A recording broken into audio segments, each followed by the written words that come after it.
चल good good evening my dear student, my self Pankaj sir, HOD department of pharmacy, Babu Sant Bakhsh group of institution, Sadwa Dubaan, Sahabganj, Pratapgarh. Boys and girls, today we are going to discuss the types of pollution. This is the subject of diploma pharmacy second year.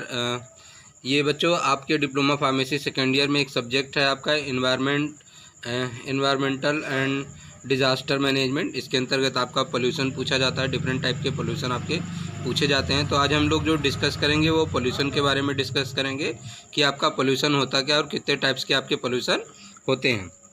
तो चलिए देखते हैं हमारा pollution के बारे में. आज का जो हमारा टॉपिक है वो क्या है, आपका पोल्यूशन. तो इसमें आप देख लीजिए कि कितने टाइप्स के आपके होते हैं पोल्यूशन. तो यहाँ पे है आपका आपको सबसे पहले डिस्कस करेंगे डिफिनीशन ऑफ पोल्यूशन. उसके बाद कितने टाइप्स होते हैं पोल्यूशन के. फिर आपको एयर पोल्यूशन में बताएंगे कि इंट्रोडक्शन उसका बताएंगे, उसका प्रभाव बताएंगे, काजेज़ बताएंगे एंड प्रिवेंशन बताएंगे. ये सारी हेडिंग आप लोग लिखेंगे इसी तरीके से.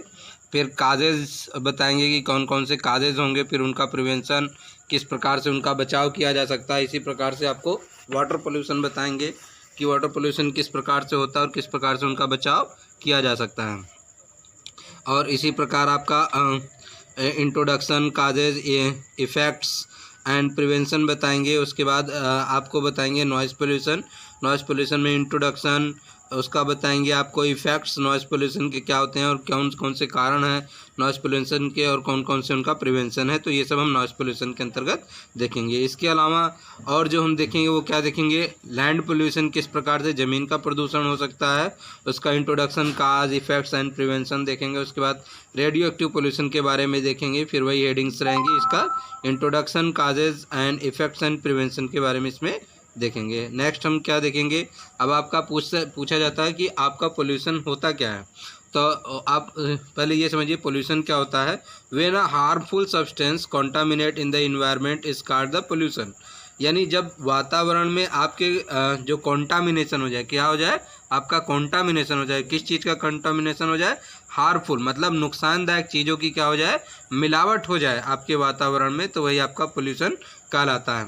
अब पूछा जाता है कि पोल्यूशन मतलब क्या होता है. Pollution are refer to the very bad condition. Pollution एक बहुत ख़राब अवस्था होती है वातावरण की. In the terms of the quantity and the quality, मतलब उससे आपकी जो क्वांटिटी होती है और जो क्वालिटी होती है वो भी क्या होती है, वातावरण की ख़राब हो जाती है. तो अगर कोई पूछ ले कि पोल्यूशन होता क्या है, तो आप बता सकते हैं कि जो हमारा एटमॉस्फेयर है उसमें क्या है कि आपका कॉन्टामिनेशन हो जाता है. कॉन्टामिनेशन हो जाएगा एटमॉस्फेयर का, तो वही आपका क्या हो जाएगा कि आपका वो आपका पोल्यूशन हो जाएगा. नेक्स्ट हम बात करते हैं आपकी कि टाइप्स ऑफ पोल्यूशन. तो टाइप्स ऑफ पोल्यूशन में आप देखिए there are the 5 types of pollution. पहले हमने आपको बताया एयर पोल्यूशन, फिर वाटर पोल्यूशन, फिर noise pollution and land pollution and last में आपको रेडियो एक्टिव पोल्यूशन के बारे में बताएंगे. ये प्रदूषण है, ये मुख्य प्रदूषण है, जैसे वायु प्रदूषण, जल प्रदूषण और ध्वनि प्रदूषण, लैंड प्रदूषण और रेडियो एक्टिव प्रदूषण के बारे में आपको बताया जाएगा. नेक्स्ट आपको बताएंगे atmosphere is the life blanket of the earth. जो एटमॉस्फेयर है वो क्या है, आपका जीवन रक्षक एक कम्बल है जो पूरे वातावरण को क्या करता है, ढकता है. And there of the essential that we know more about the atmosphere and then the ways in which the polluted. और यहाँ पे बताएंगे किन किन मेजर्स से आप वातावरण को शुद्ध रख सकते हैं आप पोल्यूशन के द्वारा. तो यहाँ पे हम इस चीज़ की स्टडी करेंगे. फिर आप बताते हैं काजेज ऑफ एयर पोल्यूशन. आपका जो वातावरण प्रदूषण है वो किसके द्वारा हो सकता है. तो जो आपका वातावरण का जो प्रदूषण है वो आपका जो वातावरण का आपका जो प्रदूषण है वो आपका डिफरेंट जो कारण है उनकी वजह से हो सकता है. जैसे यहाँ पे ऐसे आपको इंडस्ट्री की चिमनी दिखाई गई है कि किस प्रकार इंडस्ट्री की चिमनी से ये धुआं निकल रहा है. तो यहाँ पे देखिए the major source of air pollution क्या है, इंडस्ट्रीज़ है. मुख्य जो वातावरण को प्रदूषण का जो कारण है वो क्या है, आपकी इंडस्ट्रीज़ हैं. ऑटोमोबाइल्स एंड डोमेस्टिक फ्यूल्स हैं. ऑटोमोबाइल्स मतलब ये जितनी गाड़ियाँ हैं उनसे जो निकलने वाला धुआं है और उससे जो प्रदूषण है. डोमेस्टिक फ्यूल्स मतलब जो गाँवों में जो चूल्हा जलता है उससे जो धुआं निकलता है वो है. और जो चिमनी होती है आपकी जिसमें आपका वो क्या कहते हैं कि ईंटा बनता है उससे भी क्या होता है, प्रदूषण होता है। और the high proportion of the undesirable gases, उसमें जो है कि डिफरेंट आपकी जो अनडिज़ायरेबल गैसेज हैं वो आपके वातावरण में आ जाती हैं, ठीक है। तो पहला तो इंडस्ट्रीज़ था, दूसरा क्या था आपकी ऑटोमोबाइल्स हो गई, ऑटोमोबाइल्स और डोमेस्टिक फ्यूल्स हो गए। डोमेस्टिक फ्यूल्स में अलावा क्या हो गया, high proportion of undesirable waste जो आ जाता है आपका वातावरण में, जैसे आपके गैसेज आ गए, सल्फ़र डाइऑक्साइड आ गया, गैसेज हो गए, सल्फ़र डाइऑक्साइड आ गया, कार्बन आ गया और कार्बन मोनोऑक्साइड आ गया। ये सब वातावरण को क्या करते हैं, आपका पोल्यूटेड कर देते हैं। नेक्स्ट आप देख दीजिए एयर पोल्यूशन के इफ़ेक्ट क्या हैं। आपका जो ह्यूमन हेल्थ है उसके ऊपर बहुत बुरा प्रभाव पड़ेगा, एनिमल्स के ऊपर बहुत बुरा प्रभाव पड़ेगा, प्लैनेट्स के ऊपर बहुत बुरा प्रभाव पड़ेगा, and the atmosphere is as a whole, और पूरा वातावरण क्या हो जाएगा, ख़राब हो जाएगा। ह्यूमन हेल्थ के में क्या होगा कि खांसी आएगी, सांस लेने में जलन होगी और दमा की शिकायत हो सकती है और मेंटल डिस्टर्बेंस हो सकता है, डिफरेंट टाइप्स की बीमारियां हो सकती हैं आपके एयर पोल्यूशन से। नेक्स्ट आपको देखिए how to avoid the air pollution, किस प्रकार से आप एयर पोल्यूशन को अवॉइड कर सकते हैं। तो yes we can avoid the pollution as the follows, विभिन्न कारण हैं जिनके द्वारा हम एयर पोल्यूशन को क्या कर सकते हैं, कंट्रोल कर सकते हैं। यूज़ द नेचुरल गैसेस, जैसे नेचुरल गैसेस यूजेस करें हम, जैसे एलपीजी जलाएं गांव में जो है चूल्हा के जगह पे, तो उससे क्या होगा कि ध्वनि प्रदूषण नहीं होगा। And do not brush the crackers, और पटाखे न छोड़ें जिससे वायु प्रदूषण को कंट्रोल किया जा सकता है। And use less amount of fuel for the vehicle, और कोशिश ये रहे कि ज़्यादा से ज़्यादा इलेक्ट्रिक व्हीकल चलाए जाएँ और बैटरी से चलने वाली गाड़ियां चलाई जाएं और डीजल और पेट्रोल्स की गाड़ियां कम चलाई जाएं, जिससे वातावरण को शुद्ध रखा जा सकता है। And avoid using the use of the electric stoves, और उससे क्या होता है कि हमको जो ज़्यादा से ज़्यादा जो है इलेक्ट्रिक स्टोव, बायोगैस का जो है कि यूज़ करें, कोयला न जलाएं। इस प्रकार से हम क्या करेंगे, अपना वातावरण को शुद्ध रख सकते हैं, इस तरीके से अवॉइड कर सकते हैं। नेक्स्ट हमारा जो है वो क्या है कि water God's of the valuable gifts, जो जल जो है भगवान का एक मुख्य वरदान है। अब हम जल प्रदूषण के बारे में बात करेंगे। तो डिफिनीशन ऑफ वाटर पोल्यूशन क्या हो गया, there are the contamination of water with the undesirable substance which make it unfit for the usages is term as the water pollution. इसका मतलब ये हो गया कि जब आपके जो आपका जल है, जब उसमें कॉन्टामिनेशन हो जाए अनडिजायरेबल सब्सटेंस की, तो वही आपका वाटर पोल्यूशन कहलाता है। और इस वाटर का यूज़ करने लायक नहीं होता, और अगर करें तो इससे विभिन्न प्रकार की बीमारियां हो सकती हैं। तो ये हो गया आपका वाटर पोल्यूशन। अब काजेज़ कौन से हो गए, कौन कौन से मुख्य कारण हैं आपके जल प्रदूषण के। तो about 40% of the death is world wide are the cause by the water pollution. विश्व में लगभग जो 40% मृत्यु हो रही है वो उसका पीछे जो मुख्य कारण है वो जल प्रदूषण है। Water is polluted is cause by the organized and inorganic industrial waste and effluents the discharge into the rivers। इसका ये मतलब हो गया तो कि जो विभिन्न प्रकार की जो इंडस्ट्रीज़ लगी हैं, इंडस्ट्रीज से निकलने वाला जो वेस्ट मटेरियल होता है वो नदियों में छोड़ दिया जाता है। जैसे कानपुर की जो चमड़ा की फैक्ट्री है उससे निकलने वाला जो वेस्ट वाटर है वो गंगा नदी में छोड़ दिया जाता है, जिससे वो नदी क्या होती है, बहुत ही ज़्यादा कि आपकी पोल्यूटेड हो जाती है।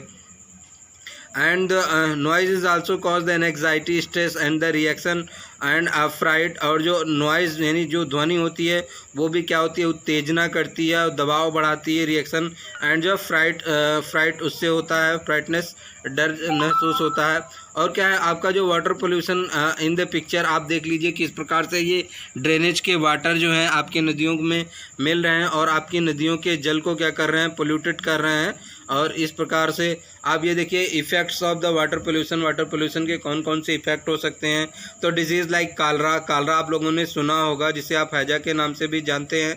ये जो बीमारी होती है ये मुख्यतः आपके जो है जल प्रदूषण के द्वारा ही होती है। फिर मलेरिया हो गया, आपका टाइफाइड हो गया, spread during the rainy season. ज़्यादातर देखिए बरसात के मौसम अब आने वाले हैं, अब टाइफाइड जो है ज़्यादा फैलेगा। Aquatic life gets into the destroyed. और जल में जो जीवन है, जैसे जो छोटी मछलियाँ या छोटे जो जीव जंतु हैं, ये जल प्रदूषण होने से क्या होता है, इनकी मृत्यु हो जाती है। अब कभी कभी आपने देखा होगा तालाब की बहुत ढेर सारी मछलियाँ एकाएक मरने लगती हैं, वो जल प्रदूषण ही उसका मुख्य कारण होता है। तो ये हो गया आपके जल प्रदूषण के बारे में। और how to avoid the water pollution, हम किन किन विधियों के द्वारा आप किन जल प्रदूषण को रोक सकते हैं। तो यहाँ पे देखिए, reverse should not be use for the washing of the clothes and bathing animals in, मतलब ये है कि जो नदियां हैं उनका उपयोग हम कपड़े धोने और जानवरों को नहलाने के लिए अगर उपयोग न करें तो इस विधि के द्वारा भी नदियों को स्वच्छ रखा जा सकता है। Harvesting of the rain water is to meet the water is the requirements, यदि हम जो वर्षा के जल को संग्रहित कर लें और उसको फिर बाद में नदियों में छोड़ दें तो इससे जो जल का नुकसान हो रहा है नदियों को, उसको मेंटेन किया जा सकता है। The dams and the embankments must be created, और जो नदियों के किनारे जो डैम बने होते हैं उन्हें अवश्य ही बना होना चाहिए, जिससे बाढ़ इत्यादि को कंट्रोल किया जा सके और नदियों के जो जल को भी वो क्या कर किया जा सके, कंट्रोल किया जा सके। The reverse must not be contaminated, और नदियों के जल को स्वच्छ बनाया जा सके और उसमें किसी भी प्रकार का प्रदूषण ना हो। The scared river like the Ganga and dead bodies is should not be thrown, और जो हमारी जो पवित्र नदियां हैं जैसे गंगा इत्यादि में उसमें डेड बॉडी को न फेंका जाए, इस तरीके के जो मेज़र अपनाने पड़ेंगे। अब हम बात करेंगे नॉइज़लेस एटमॉस्फेयर, यानी ध्वनि रहित वातावरण के बारे में, ध्वनि प्रदूषण के बारे में बात करते हैं। The noise can be the simply defined as the unwanted sound, मतलब ऐसा ध्वनि जो जिसकी ज़रूरत ना हो वो आपका नॉइज़ पोल्यूशन का लग सकता है। अगर कोई पूछे कि नॉइज़ पोल्यूशन क्या होगा, तो यदि आप रात में सो रहे हैं और घड़ी की जो टिक टिक की जो सुई है वो आपके सोने में डिस्टर्ब कर रही है तो वो भी आपके नॉइज़ पोल्यूशन के अंतर्गत आता है। यानी वह ध्वनि जिसकी आपको ज़रूरत ना हो और वो ध्वनि आप तक पहुंच रही है, वो सारी सब आपके ध्वनि प्रदूषण के अंतर्गत आती हैं। The sound it is the pleasant और not depends on upon the loudness is duration is rhythm and the mood of the person, मतलब ऐसी ध्वनि जो आपके पर्सन को सूट ना कर रही हो या पसंद ना आ रहा हो, वो सारी ध्वनि आपके ध्वनि प्रदूषण के अंतर्गत आ रही है। Noise pollution is not only the result in the irritation and the anger, और ये ज़रूरी नहीं कि सिर्फ इरिटेशन हो रहा हो तभी वो नॉइज़ पोल्यूशन है। अगर इरिटेशन नहीं हो रहा है, गुस्सा नहीं हो रहा है, तो भी वो नॉइज़ पोल्यूशन के अंतर्गत ही आता है। अब देखिए, काजेज ऑफ नॉइज़ पोल्यूशन वो कौन से विभिन्न कारण हैं जिसकी वजह से नॉइज़ पोल्यूशन हो सकता है। तो जैसे ट्रैफिक में विभिन्न प्रकार के जब लोग फंसते हैं तो अपनी गाड़ी के हॉर्न का उपयोग करते हैं, एयरक्राफ्ट नॉइज़, और यदि बहुत ज़्यादा जहाज उड़ रही हो एटमॉस्फेयर में तो भी नॉइज़ पोल्यूशन काज करती है।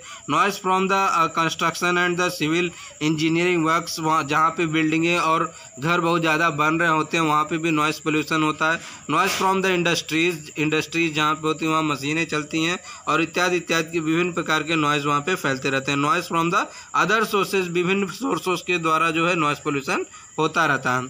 अब देखिए, see the what is this, the picture is shown the noise pollution, ये पिक्चर आपको नॉइज़ पोल्यूशन दिखा रहा है कि ये पृथ्वी है और किस प्रकार विभिन्न प्रकार की ध्वनियों को सुनने के बाद ये किस प्रकार से जो कि रो रही है, अपना कष्ट व्यक्त कर रही है, तो ये बता रहा है आपको नॉइज़ पोल्यूशन के बारे में। अब इफेक्ट्स ऑफ नॉइज़ पोल्यूशन देख लीजिए कि कैसे आपका नॉइज़ पोल्यूशन किस प्रकार जो है स्वास्थ्य के लिए नुकसानदायक हो सकता है।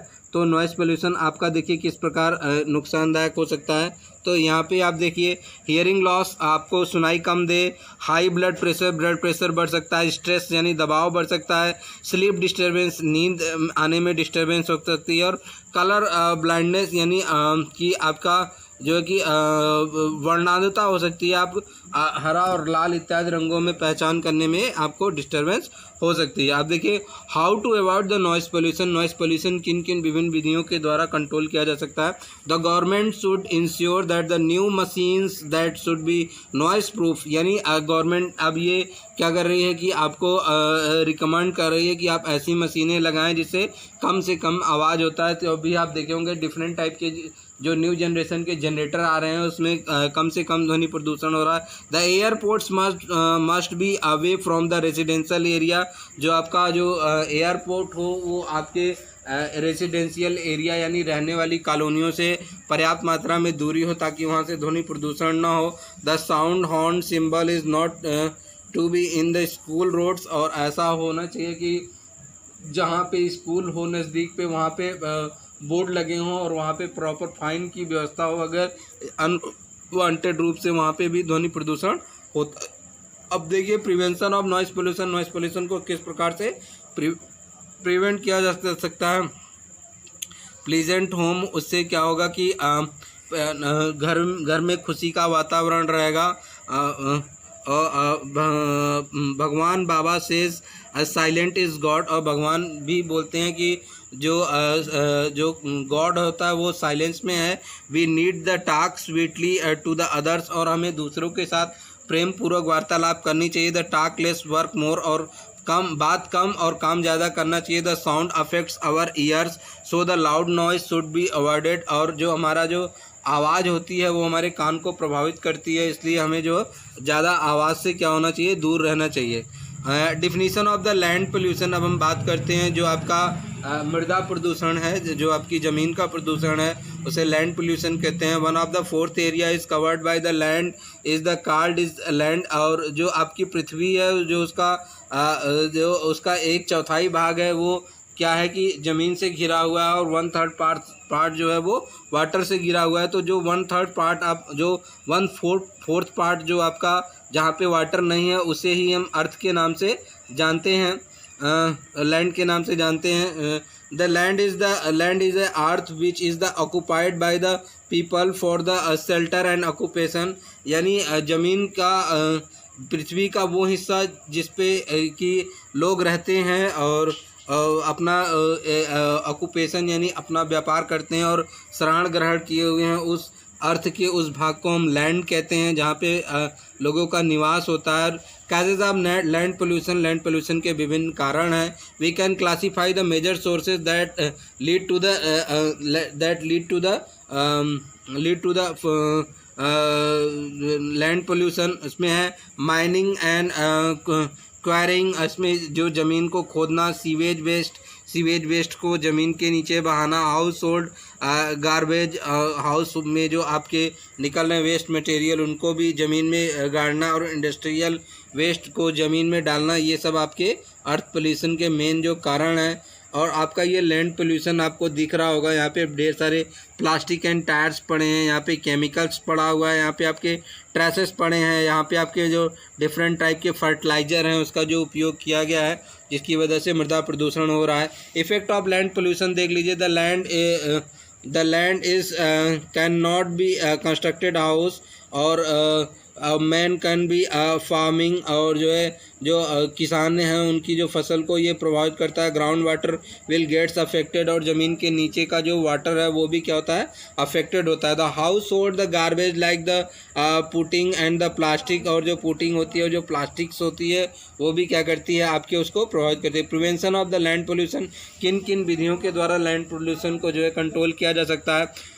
More and more land should be brought to be under the farming, ज़्यादा से ज़्यादा जो है कि भूमि पर खेती होनी चाहिए, जिससे क्या होता है, प्रदूषण कम किया जा सके। The trees should be the planet everywhere, और जो है कि पेड़ ज़्यादा से ज़्यादा जगहों पे लगाए जाने चाहिए जिससे प्रदूषण को कम किया जा सके। The waste material should be disposed in immediately, और जो वेस्ट मटेरियल हो उन्हें जल्दी से जल्दी क्या किया जाए, डिस्पोज किया जाए।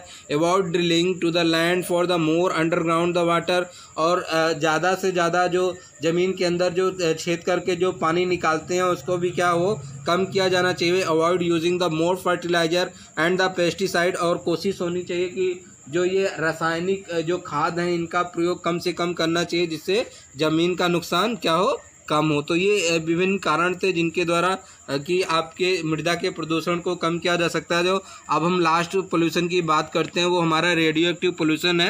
रेडियो एक्टिव पोल्यूशन में देखिए, despite the advantage of the nuclear as the clean energy and the big concern is the resulted from the nuclear reaction which is the form by the pollution called by the radio activity. जैसे radio active पदार्थ होता है उसमें बहुत सारे जो गुण होते हैं जिससे आप जो है एनर्जी को आसानी से प्राप्त कर सकते हैं, लेकिन साथ ही साथ उसमें डिफरेंट क्या होते हैं, आपके पोल्यूशन भी होते हैं। तो radiation laser rays will form the radio active pollution, जो आपकी लेज़र किरणें हैं उनके द्वारा भी आपका प्रदूषण होता है। यहाँ पे देखिए, जैसे आपका न्यूक्लियर पावर है, causes of the radio active pollution, वो कौन कौन से कारण हैं जिनकी वजह से रेडियो एक्टिव पोल्यूशन होता है। तो न्यूक्लियर पावर है, आपके जो प्लांट्स हैं, जैसे एक्स नेवेली कलपक्कम का जो प्लांट है आपका न्यूक्लियर पावर का, भाभा का आप लोगों ने नाम सुना होगा, जहाँ पे न्यूक्लियर रिसर्च होता है, न्यूक्लियर वेपन जो आपने परमाणु बम अणु बम के नाम सुने होंगे। Disposal of the nuclear waste, जो आपके न्यूक्लियर वेस्ट यूरेनियम 235 और थैलिडियम और इत्यादि जो आपके रेडियो एक्टिव पदार्थ होते हैं। यूरेनियम माइनिंग, जो यूरेनियम की को जो ज़मीन से नीचे खोदा जाता है, इसकी वजह से आपका रेडियो एक्टिव पोल्यूशन हो सकता है। Effect of the radio active pollution, of जो रेडियो एक्टिव पोल्यूशन है उनके कौन कौन से इफेक्ट हो सकते हैं। The disease include the blood in cough, जो आपकी डिजीज़ हैं जो ब्लड से रिलेटेड हैं और जो कफ से रिलेटेड हैं, आपके रिस्पिरेटरी ट्रैक से रिलेटेड हैं वो, और उसमें अल्सर हो सकता है। Swelling of the bone joints, जो आपकी जॉइंट्स हैं उसमें जो है कि स्वेलिंग हो सकती है। कैंसर हो सकता है, लंग कैंसर हो सकता है, त्वचा का कैंसर हो सकता है, हड्डी का कैंसर हो सकता है, और आपको आँखों की समस्या भी आ सकती है। इसलिए आपका जो रेडियो एक्टिव पोल्यूशन है वो काफ़ी ज़्यादा खतरनाक है। अब है how to prevent the radio active pollution, किस प्रकार आप रेडियो एक्टिव पोल्यूशन को रोक सकते हैं। The avoid the construction on the nuclear power plants, कोशिश होनी चाहिए कि कम से कम पावर प्लांट्स का जो है कि वो निर्माण हो, और जो निर्माण हो भी रहे हैं उसमें प्रॉपर तरीके की सील्डिंग होनी चाहिए। Avoid using the nuclear weapons, कोशिश होनी चाहिए कम से कम जो है कि न्यूक्लियर हथियार का इस्तेमाल होना चाहिए। Have a proper treatment for the nuclear waste, और जो न्यूक्लियर वेस्ट निकल रहे हैं उनको प्रॉपर तरीके से उनका मैनेजमेंट होना चाहिए। Avoid mining the uranium to a minimal, और कोशिश ये होनी चाहिए यूरेनियम का जितना कम से कम हो उससे उतनी कम से कम माइनिंग होनी चाहिए। और इसका जो रेफरेंस लिया गया है उसके साइंस बुक से लिया गया है, गूगल से लिया गया है, विकीपीडिया से लिया गया है, और डिफरेंट जगह से इसका आपका रेफरेंस लिया गया है। माय डियर स्टूडेंट, ये एक ब्रीफ इंट्रोडक्शन था आपको पोल्यूशन के बारे में। आप कम से कम अगर इतना याद करके जाएंगे तो किसी भी प्रकार के पोल्यूशन में आप मिनिमम उतना लिखेंगे। इससे रिलेटेड कोई भी समस्या हो तो आप मुझे फ़ोन कीजिए, ईमेल कीजिए, मैसेज कीजिए, आप कोई भी क्वेश्चन कर सकते हैं। Thank you.